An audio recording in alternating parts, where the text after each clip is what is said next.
I was calling it the biggest game of the century.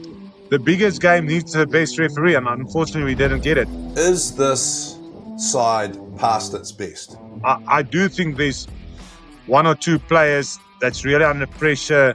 Is they still good enough to play for the Boks? I thought we were incredibly dominant for 60 minutes, but we didn't put enough points on. Australia is going to be a difficult team. I think they're building something there that's really special. I think they'll actually go into the next test match pretty confident. This is the biggest game for the All Blacks for a long, long time. Because if we win this game, we win the next World Cup.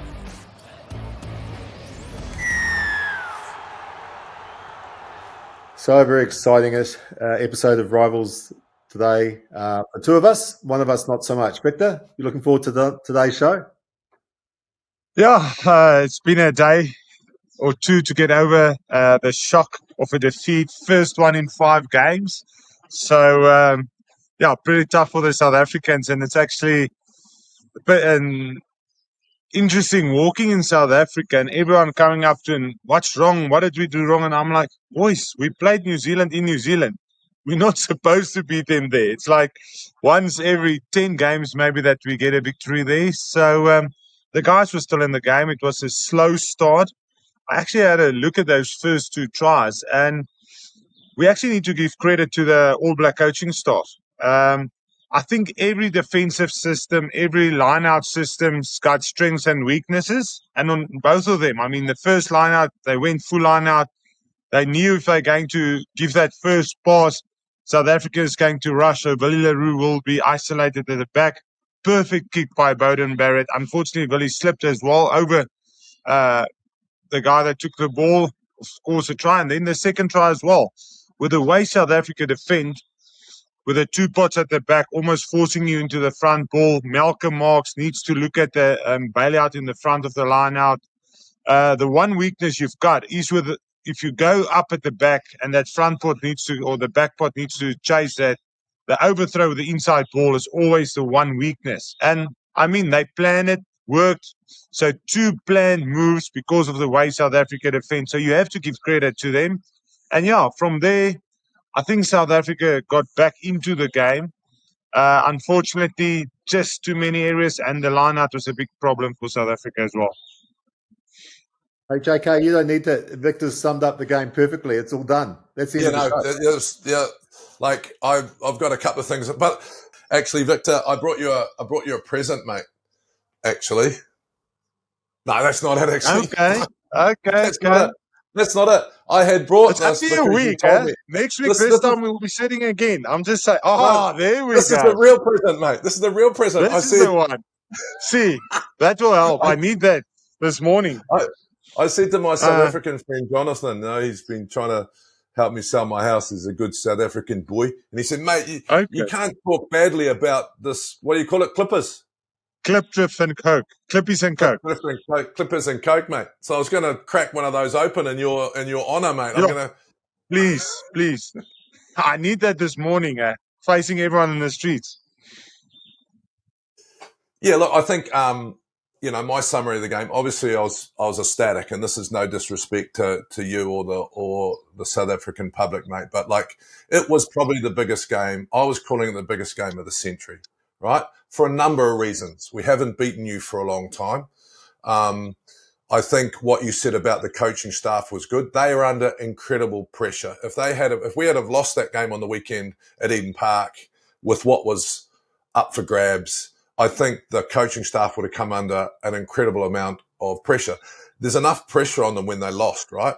And I agree with you. I think they'd worked out, some of the weaknesses within the system that South Africa are running and put down. I disagree with it. I thought South Africa were really, really poor for 60 minutes. And they were poor because of their individual skill. Now, it poured down just before the game, right? But their individual skill under pressure, and I think we created that. But that pressure and then the skills not coming sort of off, so the lack of skills kept us in the game. And I thought we were really good for 60. And then the last 20, we're all, worried because the team started to come back, started to tidy up their individual skills, went back to, some pretty hard running, getting over the advantage line. So I think for us, and this is a question for you, Victor. We were under pressure for all the things that last Saturday stood for, but now I think South Africa's under pressure. If we win this week, then I think people are going to be asking the same question: is your team too old? Are we doing the right thing? We've had all this the last 2 weeks as our selection, right? But now the pressure comes on you guys. And I think this is the biggest game for the All Blacks for a long, long time. Because if we win this game, we win the next World Cup. It's still a long way away. You normally win a lot of championship and never the World Cup. So I think just calm down a little bit. But again, I think it's funny. In South Africa, Rassie could have done nothing wrong. He was Dr. Rugby, he was Dr. Erasmus. Everyone likes Rassie's in your head. 1 or 2 losses, and all of a sudden, all the fans is like, is he the right guy? And that's rugby. And unfortunately, it goes through the territory. So I still think if you look at that game, yes, we had the slow start, and I think the first half we weren't very accurate. And like I said, the lineup was one of those big problems for us. If you think about that 50-22 that Andre kicked just before halftime, that's what you want to use that pressure and put it into points, convert it into points. And unfortunately, with the lineout, we couldn't do that. So, but in the second half, it just felt to me as if South Africa was starting to get their groove back. They were starting to win little moments. They were starting to get momentum. And I think they'll actually go into the next stage match pretty confident. There will be a few changes. You guys will probably play exactly the same team again, except for the injuries. But I think we will see a few changes. And I really thought in that second half, we lost the game, but I think we can be positive. Normally, when you go to New Zealand, you're just trying to hang in there. And these guys believe they could come back in that game and win that game, even though they were 14 points down. And it's very hard. So I think we need to have a look at a few things. I'm with you on the skills, some soft errors in the first half. I mean, in the first minutes, Andre taking it to the line, pass to JC, knock on immediately under pressure, and that led actually to the try. So those are the little things that we need to sort out. But I think it's going to be a very competitive test match again this weekend coming. I think it was a competitive test match. I think it came down to, like the critical moments. I think what I was so pleased about was that, I think our young guys stood up physically. And I think that's fundamental against such a great physical side like South Africa. And I thought our young guys did that. I liked the changes in our team, right? So Tupaea for me is like, he's like you, Victor. He wants to call the lineouts. He's really competent there. I thought his physicality was way better in the second row because I felt that he was comfortable. He'd gone back to the position he loves. So for me, I think the changes, were really positive. I felt sorry for Narawa who got injured, straight away, which was pretty sad because he created that try, which was nice. But I think that if I can be perfectly honest, you've got a mature side. We've got a side that needs to learn to win those critical moments. And while we might have been a bit conservative in the last 20 minutes, we still hung on and there were some critical moments. I think, Rieko Ioane holding up that try. Those are the ones we needed to win and we won them. So I think the confidence in the coaching staff and the confidence in the rugby team after that, you've been through this, Victor. This current team is, I won't say old because that's unfair on them. They've been through the mill, right? And they know how to win those tight ones. We didn't do that last year and we've done it in this game. That's why I think this week's really, really important. There are a couple of things like, you've always prided yourself on the line out. And I don't know what's going on there. I still wouldn't take Sia off. I still wouldn't take him off. I'd find another 10 or 15 minutes for him because he ran off the other day and I still don't think he was spent. And I think there's a bit to do with that leadership, with that calmness under pressure that he brings. So that's how I saw it anyway. Can I ask, Victor, obviously the lineouts is something you know a lot about. What was happening in the lineouts? Tupaea is very good at attacking the opposition lineout, but that's not something we normally see from South Africa. Yeah, it's actually, we've struggled last year as well. In South Africa, you were very good at contesting as well. And so most of the teams in the world do the spot system where they kind of give you the front ball, and it's always easy. South Africa do the same. They give you the front ball. And I've always been someone that's against it, because although you give the front ball, you can make plans of it. I mean, you can shift it, you can play, let your back last forward fall out. He can be the playmaker. So there's a lot of things, and you don't feel the pressure at line out. I mean, when we played, we did pretty much what New Zealand's doing at the moment. We never gave free ball. And even if you don't steal the ball, you're there in the air, you pressure the ball. So a lot of the time, the delivery isn't good. And that happened on Saturday as well. Sometimes we got the ball at the back with Peter Steph Toy, but because you guys are contesting, the delivery is under pressure and it goes to ground. And so we always said, if you contest like that and you can get 30-40% of the ball not delivered well to the 9, you're actually very successful. And I said, Vai last year was outstanding. I prefer him in the second row as well. Very good on Saturday, and he brought a lot of energy. He was psyched up every time there was a positive for New Zealand, and we're in the faces of South Africans. So I think that's something. I feel the plans that South Africa is going into the games aren't good at line-out time at the moment. I think they don't understand the different defensive systems, what you need to do when you get up against it. So I think that's something they need to work on. And they've got guys. I mean, Ron and Lewitt is great line-out callers. It's just about, I think they're thinking too much about the play and not first, let's win ball and let's play off that. So, yeah, it's difficult. But on the positive side, I think South Africa's scrum were back to his best on Saturday. I think that's something New Zealand will worry about.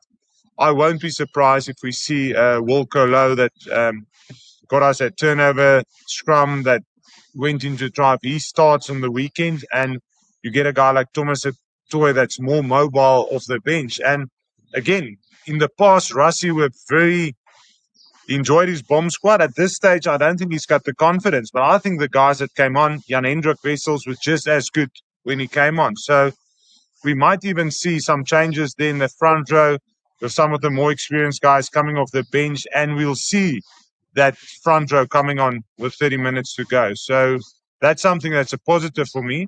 And yeah, hopefully and that's where I said on Saturday after the game, the biggest game needs the best referee, and unfortunately we didn't get it. I thought New Zealand got away with 2-3 scrums in the first half where they just dived, overextended, where we didn't get the penalty. And the first time Thomas Atoy knee touches the ground, penalty for New Zealand. So I think there was about 3 penalties that we didn't get. And then another thing for me, especially on the box kicks, New Zealand were really good on South African counter ruck, but on the New Zealand ball, they were all on their knees and their elbows. They off the ground. That should be penalties immediately. So you can't counter ruck that. That ruck is very long. So I think that's something that Rassie will definitely show the ref, whoever is refereeing this weekend. I totally disagree with that, Victor. I thought the referee was really good for a couple of reasons. Come on, John. The South Africans invented sealing off. So both teams are now sealing off. Everyone's sealing off, and they don't control it. No, but you need to be on your feet. You can't be on your knees if you seal off or if you make that thing long. Everyone's sealing off, mate. They don't control it, right? So I saw as many times South Africans sealing off as we did. So what happens for me is if you get away with it, you keep getting away with it. It's the consistency that we want. I thought the referee was consistent, right? I do think he referees the attack more than he does. Let's talk about consistency. So South Africa give a penalty away. Kwagga go around the corner to pick up the ball, yellow card. New Zealand in the 22, 15 or 10 minutes to go, gives away the penalty at the scrum. The backs come offside. We can go score on the left. They come offside. Second penalty in a row. That should have been a yellow card as well. Why wasn't that a yellow card? 2 penalties in a row. Same. That's not consistent. I'll tell you why. Because in the last 15 minutes of a game, the referee also suffers from pressure and they don't make the big calls. That is fact. But that's why you need the best referees. They will make the big calls. No, I think we need to change the law, and I'll go back to it again. 3 penalties in a row, you get a 5-minute yellow card or whatever it is, right? Because if we leave it up to the refs, they're also under pressure. So for me, I thought he was consistent. For me, I don't think he had a bad game. I also liked because one of the things I don't like about South Africa when they play is when they try and slow it down. But I thought the ref kept the pace in the game, right? And it's tactical. If I could get away with it, I'd get away with it. So I thought he was pretty good. I just want to go back to one of your, because can you clarify this for an outside back, please? So when you say that they're leaving the front available, right? And I get that, and you can attack from the front, and I would if I could. What you're saying is you wouldn't leave any space; you'd attack everywhere. Or if they're giving you the front, just take it and play. Yeah, I think there's different areas of the field. So once you get into your own 22, then I'm happy with give them the front ball because you can control them all. You don't want them to come hard into the vacuum. But when you're between the two from outside your 22, I mean, you want to build pressure. And that was the one thing South Africa were really good kicking game, build the pressure. But you don't build pressure if you have a good kicking game and then you give the front ball because then they can exit easy. So when you use your kicking game, you need to pressure the line out as well. And at this stage, it's not happening. We're not putting other teams. We're giving them that front ball. Yes, your defense are normally much stronger because you've got the guys off the back. But now, like New Zealand, they caught us with that first one.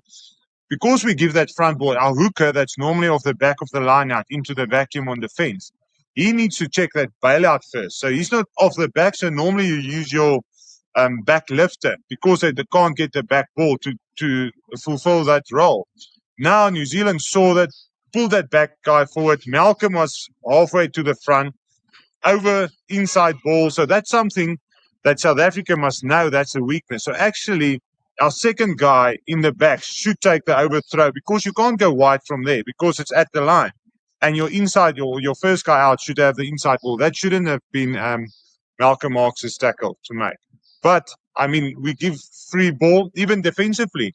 We give teams free ball. And, I mean, you can't build pressure. And that's New Zealand build pressure with their line out at this stage. Their contesting is so good. They almost do the mirror man watch where they don't give you any free ball. So that the line-out caller can feel that pressure the whole time, and he's not comfortable calling back ball anything because he can feel that pressure. Do you do you think that's a coaching philosophy issue, or do you think it's the leaders on the field not changing up quick enough? No, that's a defensive coach. So that's a defensive coach that only worries about his defense. And I mean, I've had this fight helping Japan as well. Because the defensive coaches, they just want everyone in place, everyone in the same place. But what they don't understand is it's like a scrum. If the scrum is under pressure, you don't worry about the attack. Same thing with the line-out. If you can stop them there, put them under pressure, get them not to deliver the ball well, get them to almost have a plan. Because if I know I'm going to get the front ball, then you can make plans around it. How are we going to get into a certain area? Because we know exactly what ball we're going to win. If you don't know which ball you're going to win and you're going to be under pressure with the delivery, then it's very difficult to plan any moves, actually. Do you agree with me with Sia or no? Look, Sia came off an injury, so he was actually not supposed to play this weekend. He was actually only supposed to come back this weekend. So I think fitness-wise, they're a bit worried. That's why they pull him. But, I mean, it's always been like that. He's never played through. And, I mean, we've won most of our games with the same tactics. I think there's some of the other guys in the team, that seniors that can take over that role. A guy like Eben, Andre, Jesse, all of those boys are there. So I think they still got that leadership on the field. But yeah, I've said it in the past. You want your best players and your best leaders to be on the field at the end of the game. So nice jacket, Ricardo. Going into this game, nice jacket, mate. Thank you. I was dressed You've been up. shopping. It's an important day. Couple of things. First of all, I think critical moments could be a great drinking game, like it is said a lot now in podcasts and during the commentary. So I think there's one. But also, the All Blacks were desperate going into that game to hold on to their Eden Park record. Now South Africa's in a desperate situation to win this next test. Starting with you, JK, how did the All Blacks go into this test? And then Victor, I want you to sort of explain how the South Africans are going to go into this next test. Well, I think the coaching the coaching philosophy about attacking some weaknesses in the defence and executing it well early was how they need to go into this test. So what will normally happen for me is, South Africa will go away, Russie will go away and have a look at it. They might talk about covering the front ball. And so the coaching staff this week needs to realise, A, there's going to be a reaction from South Africa as there always is. I mean, South Africans never give up. And the next week they will be way more motivated. So you need to be ready for that. The second thing is, how do you put the doubt into their mind straight away, right? Because there's no doubt in their mind. There was no doubt in their mind at all this weekend, and the better team won on the day. But next week, how do you then start, if they're going to have further the front ball, what do we do? Throw over the back. So tactically and technically, I reckon you've got to really hit them early and see if you can create a little bit of, oh, wow, we'd practiced that all week and now they've come with something else. So I think from a coaching point of view, a really smart week. And I think for the All Blacks, for me, the motivation for us this week is, these guys are world champions. If we could beat them twice at home, that's going to be a really, really interesting psychological play. So I think the motivation for this week has to be constructed around that. Easy to motivate the guys last week, right, Victor? We didn't want to lose at home. Everyone's talking about it, the game of the century. So everyone would have been on their game. This week, it's really about just chipping away at the confidence of the South African team. So that's what I'd do. I think this is a massive game. This is way more important than last week for me. I think South Africa's mindset will be pretty much the same as the previous. I think we were desperate to win at Eden Park, so the mindset was there. I think New Zealand's actually more dangerous, and I've said it before. Once remember, they just wanted to win this game. Now there will be confidence. I think we'll see them play a little bit more with freedom because that's New Zealand. They actually want to play a bit more, but because they didn't win, they was just about, let's just win. So I think New Zealand might be a bit more dangerous this weekend, but South Africa is there now. There's a lot of questions in South Africa. I still don't think we're that far off. Going to Eden Park, still be in that game, being on the line in the last 5 minutes to win that game isn't a bad performance. So I still think we've got a coaching staff that's really good, that understands the game. They'll have a look at certain things. They'll change a few things.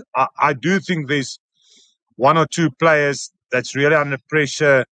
Is they still good enough to play for the Boks? And I think Russie will make those hard calls now.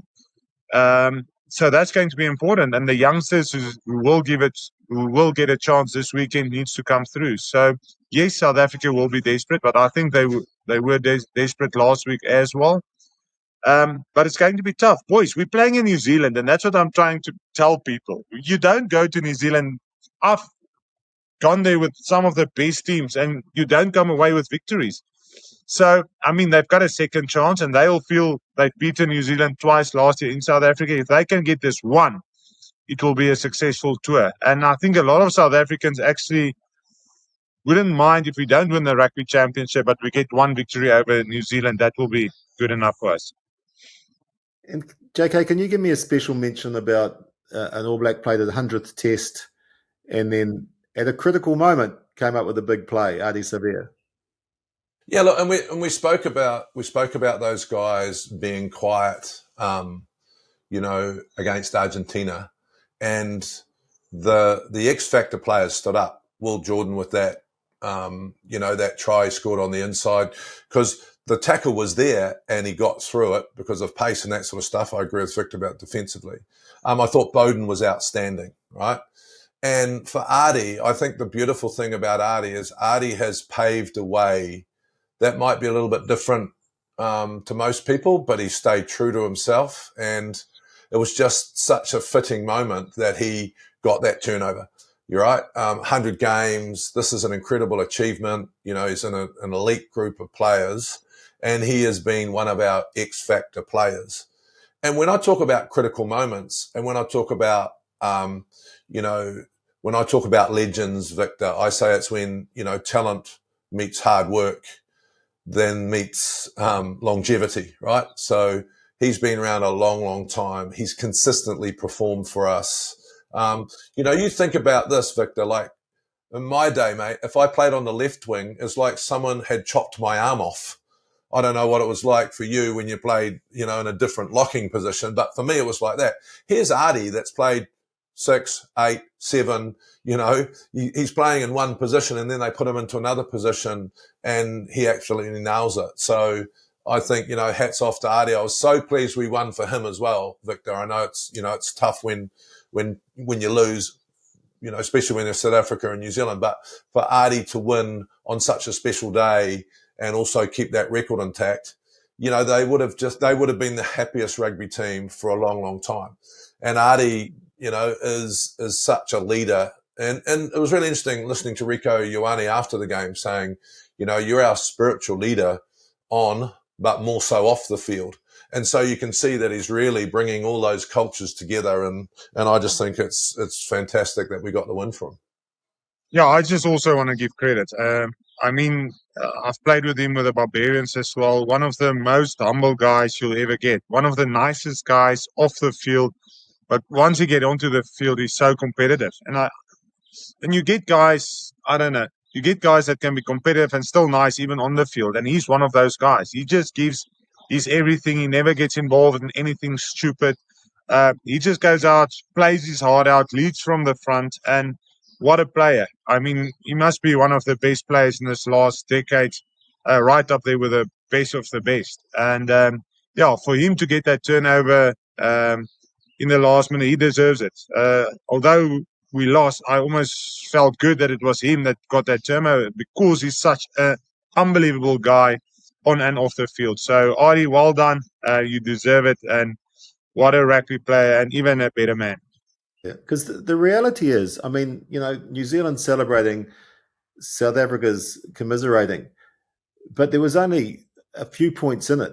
The two sides are very close. So, we've got to be careful, obviously, that we don't go down the Wellington and go, everything's okay. We're perfect. We won. And South Africa's got to be careful that they go, everything we did was wrong because we lost. So, it's important to find that middle ground and be honest. Would you imagine, JK, that after the celebrations, the All Blacks are looking at that tape, or that's probably getting a bit old, but the digital version of the game and going, what can we do better?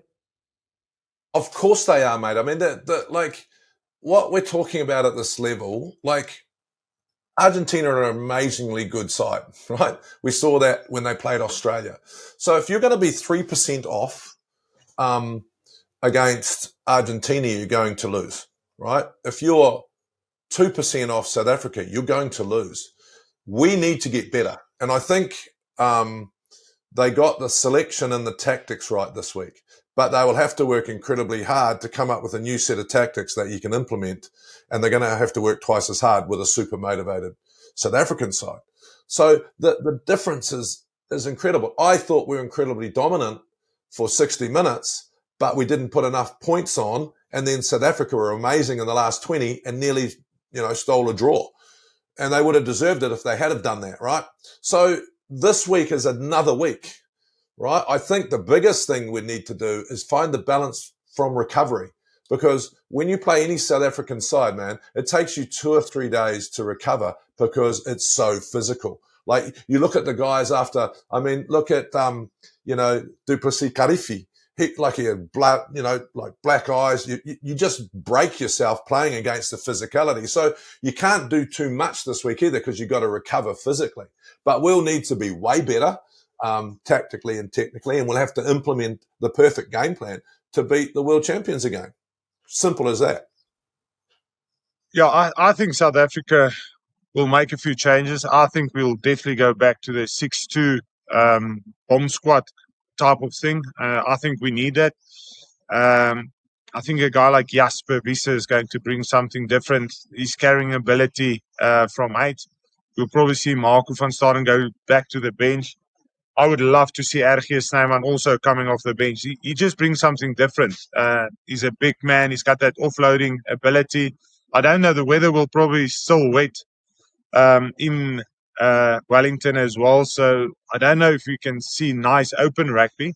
But it will be interesting to see if Rassie somehow bring a guy like Manie Libbok back into it with the way he can attack, and maybe start with an attacking game and then bring someone like Andre off the bench to finish the game for you. It will be interesting to see what Rassie, but I mean, like JK has said, I don't think Rassie has slept for the last 48 hours. He will be going through that game over and over and over and look for opportunities and where can we do things different. And I mean, I really believe him and Tony Brown and all the guys around him, Felix Jones, these boys will come up with a plan, and they would be desperate to get one victory in New Zealand. And I mean, Wellington has been good for South Africa over the last few years. Although we can't win at Eden Park, we've got a pretty good I think our best record is at Wellington, so that will help as well. Here's a couple of things that. So I met some pretty smart rugby brains just after I got off the phone from you. Oh, thank you, mate. Appreciate it. That wasn't you, Ricardo. Although you do know your footy. But this is what we're saying down here. Is this side past its best? Right? And we in 91, Victor, we went to the World Cup and our team was coming off the top. That was the first thing that we were saying in the aftermatch. Has this South African team, past its best? Second thing is Rassie's selection policy of continuing to change guys, is that actually why they lack the skill? Because it was a combination thing. Because they're always changing the side. So they were the two questions that, like most ex-All Blacks, we were talking about the game afterwards, and they were the two solid conversations that were being had. Well, I don't think I went through our team with someone that actually on Sunday, and because one of my friends came to me, is the guys to help, and I said, let's go through it. From Lucid, Auction Share will definitely still be. Gerard Steenekamp, our second best Lucid, is injured, so he's not there. Jan Hendrik Wessels, 23 years old, showed what he can do when he came on Saturday. Both our tight heads that's playing at the moment is still young. I mean, Ruan Orkia is 24. He's coming through. We've got a guy like Cobus Visa, Jasper Visa's brother at 4 lock that can step in at any time. Still a youngster. A guy like Cameron Hanekom, one of the most exciting eights in South Africa, is injured at the moment. He can come in and make a difference. And Grant Williams is 23. Sasha is 23. So, except for, I think, the centers, we've got actually a very young team that can go to the World Cup, and they've all played 20, 30 test matches. So, I think when New Zealand's only sitting with 24, 25 players, who's the next players? We don't know them. I know there's talent, but we haven't seen them. I still think we're in a good position with youngsters coming through. It's almost just like trusting them and giving them those opportunities under high pressure situations. And a guy like Jan Hendrik Wessels, take him, for example.